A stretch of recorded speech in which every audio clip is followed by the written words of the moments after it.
বাংলাদেশ টিমে খেলবে এরকম না, হকি খেলতাম। মামুন এখানে আছে, আগে আমি হকি স্টার্ট করেছিলাম, আমি কামাল ফয়সাল, তারপর ক্রিকেটে আসলাম।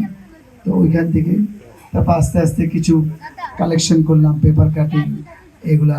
কেউ না বুঝলেও আমরা আপনার প্রয়োজন বুঝি, আর তাই তো অত্যাধুনিক ফিচার সম্বলিত বিভিন্ন সাইজ আর কালারের 250-টিরও বেশি ডিজাইন অপশন নিয়ে ওয়ালটন স্মার্ট ফ্রিজ বোঝে আপনার প্রয়োজন।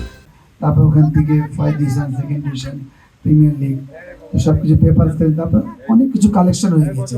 বাংলাদেশ টিম ধাপে ধাপে, under 19, 18 Bangladesh team, test match, আবার অফিসিয়াল। তো সব কিছু মিলিয়ে আমি যখন একটা আমার কালেকশন দেখলাম, আমি দেখলাম এটা একটু আমি হয়তো একটা প্রেজেন্টেশন হবে সবার জন্য, যে বা একটা শিক্ষা হবে, একটা প্লেয়ার কতটুকু স্ট্রাগলিং করে এই পর্যায়ে আসে যারা নতুন প্রজন্ম। তো সেই জন্যই আমার এই কালেকশনগুলোর পর চিন্তা করলাম, আমার কিছু জুনায়েদ ভাই আছেন এখানে, জুনায়েদ পাইকার আছেন, আরও অনেকে আমার অ্যাডভাইজার আছেন, তারা বললো আমরা একটা ওয়েবসাইট তৈরি করি। এটা আমার সব, কিন্তু আমার তো আসলে চিন্তাধারা হচ্ছে আমি একটা ফাউন্ডেশন করবো, ইনিশিয়েটিভ একটা এমন তৈরি করবো যাতে 30 বছর পর আমি না থাকি, যাতে এটা আমি কিছু আমার ক্রিকেটের বেস করে আমি হেল্প করতে পারি সবাইকে। সেটা যেটা অলরেডি আমাদের বক্তারা বলে গিয়েছেন, যে বাচ্চাদের স্পেশালি আমি খুব মনে করি ইম্পর্টেন্ট, যেটা বাচ্চাদের আমি কাজ করতে চাই।